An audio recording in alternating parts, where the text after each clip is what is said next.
حالا اگرم که اهل لایک هستید که هستید لابد من که میشه دیدین لایک کردنمونم با همه جای دنیا فرق میکنه.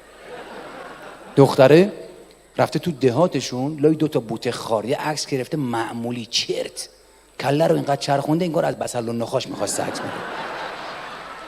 بعد این عکس رو برده تو پروفایلش گذاشته پسرا واسه مخزنی و پاچه خاری و چاب حمله کردن.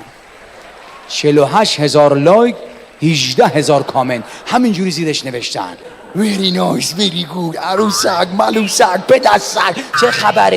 یه عکس معمولیه دیگه. عجیبه ها. اون وقت پسره رفته خودشو از کوه پرت کرده، خدا شاهده، عکسشو گذاشته اونجا، 1 نفر رفته اون زیر نوشته اسکول. چقدر تفاوت من می‌بینم. از کجا تا کجا؟